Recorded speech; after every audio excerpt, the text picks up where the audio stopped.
Hello everyone, I am Dr. Suchita Nimbalkar from St. Vincent Pallotti College of Engineering and Technology, Nagpur. Today we are going to discuss about the first unit of engineering chemistry, that is water technology. Now, what do you mean by water? Water is one of the most abundant commodities in nature. About 80% of Earth's surface is covered by water. Out of that, near about 97% of total water is locked in ocean. So, as we know that if it is in the form of ocean or the sea, it is very salty to taste. So, we can't use this water directly for the domestic or industrial, or we can say that agriculture purpose. Now, only the 3% is left. Out of that 3%, 10% is trapped in the polar ice cap, 10% is locked in the rock, and remaining 10% from that 3% means only 0.3% of the whole water resources, which one is utilized for the domestic as well as industrial purpose. Now, water is nothing but, we can say that it is also known as aqueous. Its molecular formula is H2O. Now we have to discuss about the different impurities which are present into the water. Before that, we must know the sources of water. Now, which are the different sources of water? Surface water, underground water, rain water, sea water, these all are the different sources of water. Surface water, we can say that the river, lake, reservoirs, etc. These all are present. This type of the water is present on the surface of earth, so it is known as surface water. Now the water which one is present under the earth crust, that is nothing but into the earth, that is the underground water. Well and a spring is the best example for underground water. Then rainwater is also one of the source of water, and sea water is also one of the source of water. Now, whatever the sources are there, in that water some different types of impurities are present. For example, we can say that sea water contain the different kinds of the salts. Precipitation means the rainwater contain the gases, particulates, then salt nuclei, then radioactive fallout, whereas surface runoff, it contain particulates, organic matter, nitrate, phosphates, biocides.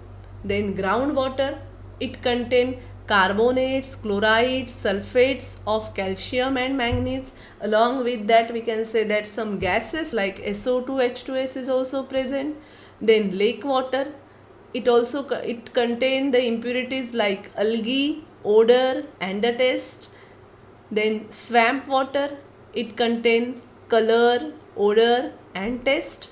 Along with that, river water contain particulates, organic matter and waste water. So, which are the different impurities present into the natural water? First one is the suspended impurity. Now, what do you mean by suspended impurity? Which one is externally added into the water? Now, if that is externally added, means we can say that it is somewhat having bigger size. So, we can remove out this suspended impurity by filtration or by sedimentation also, means we just have to settle it down for some time. So whatever the suspended impurities are present into the water, it settle down at the bottom. So it is first impurity, that is the suspended impurity. Another one is the dissolved impurity. Dissolved impurity means which we can't see by our naked eyes. So this impurity is due to the presence of different types of the salts, as well as it is due to the different kinds of the gases also. Third type of impurity is the colloidal impurities. Now, what do you mean by colloidal impurity? This is due to the colloidal particles. Now before that we must know about the colloidal particle. Colloidal particles are very small size particle. They are having either positive or negative charge. Now if all the positive charges particles are present, what will happen? They will repel each other. And if all the negative charge particles are present, they will again repel each other. So it is very difficult to remove out colloidal impurity. Why? Because they are having only one charge, either positive or negative. So this is the third type of impurity, that is the colloidal impurity. Fourth one is the biological impurity. Obviously biological impurity means nothing but it is due to the different kinds of the animal or the vegetable waste, or we can say that it is due to the different microorganisms. So if we put all these impurities on the scale, it has been observed that suspended impurities are having larger size as compared to the colloidal. Colloidal having larger size as compared to the dissolved impurity, and obviously biological impurity are having very less size. Why? Because they are microorganisms are responsible, in that microorganisms are responsible for the biological impurity. So this is the scale which gives you the idea about the size of the different kinds of the impurities.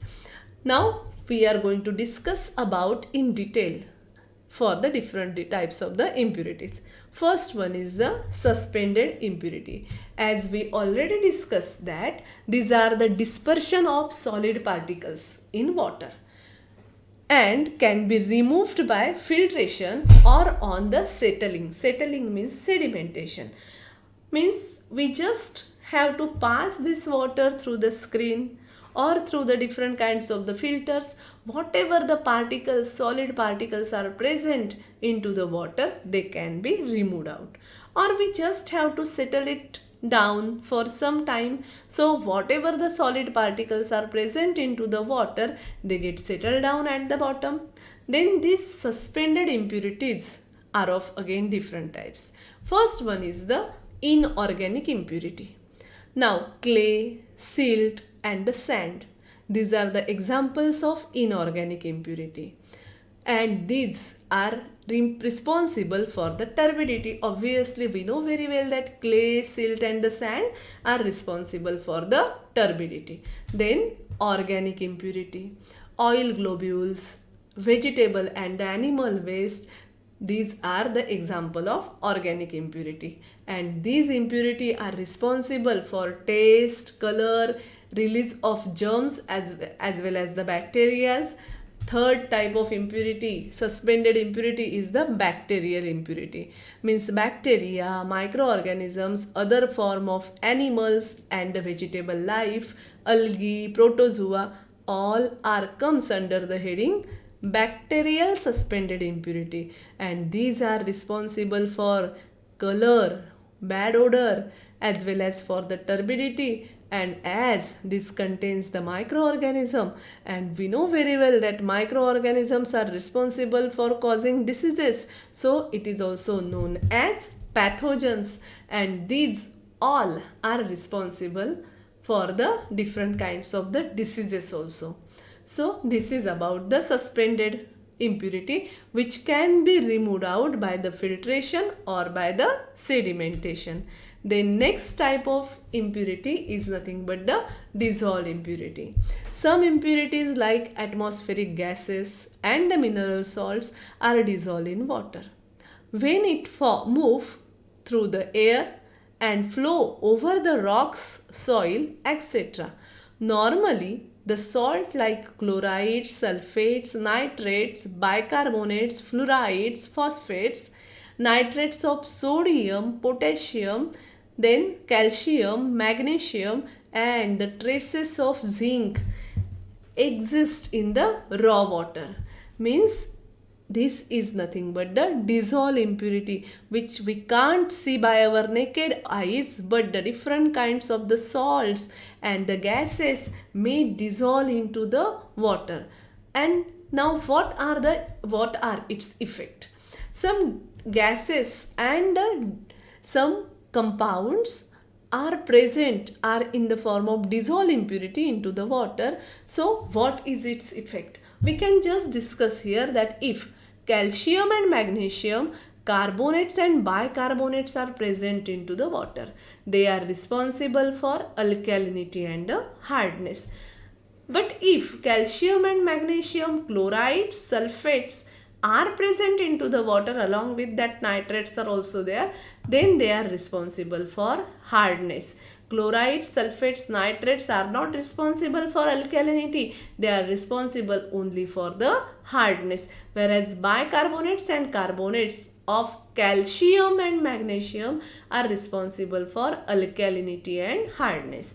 Then the sodium, carbonates and bicarbonates are responsible for alkalinity. They are not responsible for hardness. So we can say that they are responsible for softness. So if you observe that if the calcium and magnesium metal ions are present along with carbonates and bicarbonates, they are responsible for hardness. But if carbonates and bicarbonates are present along with the sodium, they are not responsible for the hardness. Means, can we say that calcium and magnesium are the metal ion which are responsible for the hardness? Then sodium carbonate and bicarbonates are responsible for alkalinity. Sodium chloride means NaCl, it is having salty taste. So it is causes for salty taste. Do you know that in seawater near about 3.5% NaCl is present, and that's why seawater is salty to taste. Then sodium fluoride, it is causes the bone and the teeth problem. Then the different types of the metal oxides also may present into the dissolved form. For example, lead oxide are causes lead poisoning, arsenic oxides are responsible for arsenic poisoning, then manganese oxides are responsible for brown or the black color in water, and the iron oxides are causes taste, red color, along with that hardness and the corrosion also. Then different types of the gases are also present into the water or dissolve into the water. For example, if the percentage of oxygen is more into the water, obviously 3% oxygen is already present into the water, but if it is more than that, then what happened? It is responsible for the corrosion. Whatever the metal container, if we are using for storing the water, they get corroded by presence of the more amount of oxygen. Then carbon dioxide. Carbon dioxides are responsible for the acidity. Why? Because carbon dioxide react with water, it is giving you carbonic acid, and so it is responsible for acidity, and acid is responsible for corrosion. Then hydrogen sulfide. I think you know very well that H2S gas, it is very foul in smell, means its smell is just like the rotten eggs, so it causes foul smelling, acidity, and again it is responsible for the corrosion of metals. So these are the different dissolved impurities. Now the third type of the impurity is the colloidal impurity. These colloidal particles are having very small size. The size range is in between 10 raised to the power minus 4 to 10 raised to the power minus 7 of any system possesses either positive or negative charge, due to which they repel each other and do not come together. Thus, they do not settle down easily. So the colloidal particles in water which are present, they all are the negative charge. And so what we have to do? If only negative charge particles are present into the water, so we have to add some substance externally, that is known as coagulant. Now which are that different substance, or which are the different coagulant? First is the alum. I think you know very well about the alum, fitkari we call it as in Hindi, whereas in Marathi it is known as turti. Then next one is the sodium aluminates. third one is the ferrous sulfate. All these are the different coagulants which we need to add into the water which contain colloidal particles. Now which reaction is take place, so that we can say that these colloidal particles are removed out. If we observe this particular picture, in the first flask it has been observed that these are all are the colloidal impurities and all are having same charge, means suppose all are having negative charge and so they all are repel each other. But what we have to do then, we need to add coagulant. So after addition of coagulant, suppose we are adding alum, then we will get flock in the form of AlOH by 3. Then this flock entraps all the colloidal particles and become heavier. So after becoming heavier, it settle down at the bottom and we can remove out the upper layer of water, which one is free from the colloidal particles. Then next type of impurity is the biological impurity.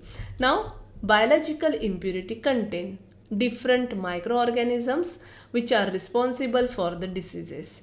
They can be removed out by sterilization process, and I think we know very well, you all know about the sterilization process. There are different kinds of sterilization process, for example boiling, chlorination, UV rays and the ozonization. These are the different kinds of the sterilization process.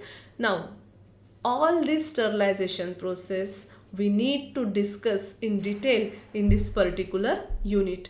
Along with that, we can say that sedimentation, coagulation, which are the different types of the colloidal coagulants and how it react with the colloidal particles, which reactions are take place, all this we need to discuss in this particular unit. Thank you.